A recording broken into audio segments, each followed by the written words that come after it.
وہ وقت بھی یاد کرنے کے لائق ہے جب تم لوگ دور بھاگے جاتے تھے اور کسی کو پیچھے پھر کر نہیں دیکھتے تھے، اور رسول اللہ صلی اللہ علیہ وآلہ وسلم تم کو تمہارے پیچھے کھڑے بلا رہے تھے،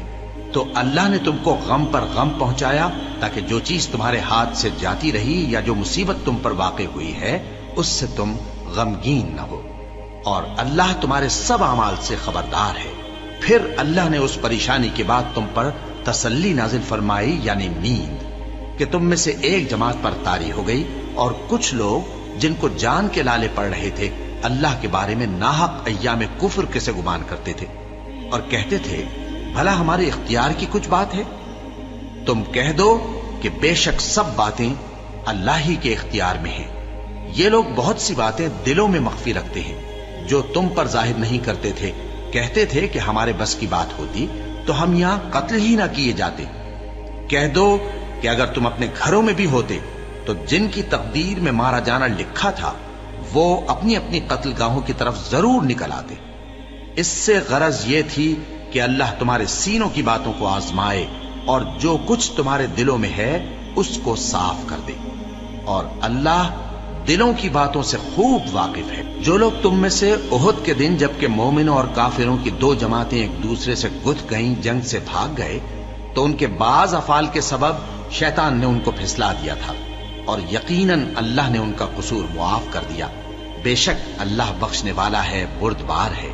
مومنوں، ان لوگوں جیسے نہ ہونا جو کفر کرتے ہیں، اور ان کے مسلمان بھائی جب اللہ کی راہ میں سفر کریں اور مر جائیں یا جہاد کو نکلیں اور مارے جائیں تو ان کی نسبت کہتے ہیں کہ اگر وہ ہمارے پاس رہتے تو نہ مرتے اور نہ مارے جاتے،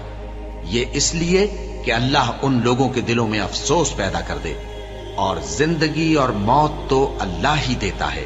اور اللہ تمہارے سب کاموں کو دیکھ رہا ہے۔ اور اگر تم اللہ کے راستے میں مارے جاؤ یا مر جاؤ تو جو مال و متاع لوگ جمع کرتے ہیں اس سے اللہ کی بخشش اور رحمت کہیں بہتر ہے،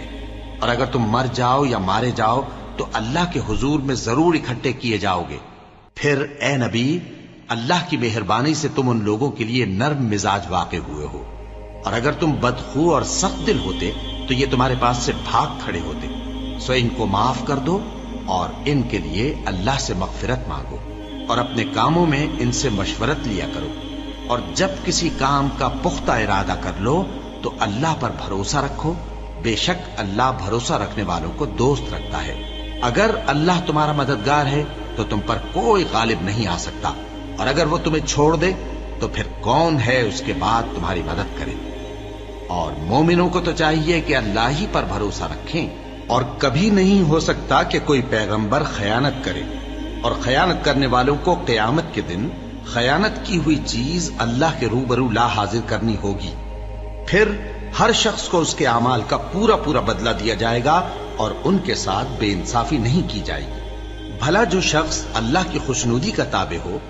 وہ اس شخص کی طرح ہو سکتا ہے جو اللہ کی ناخوشی میں گرفتار ہو،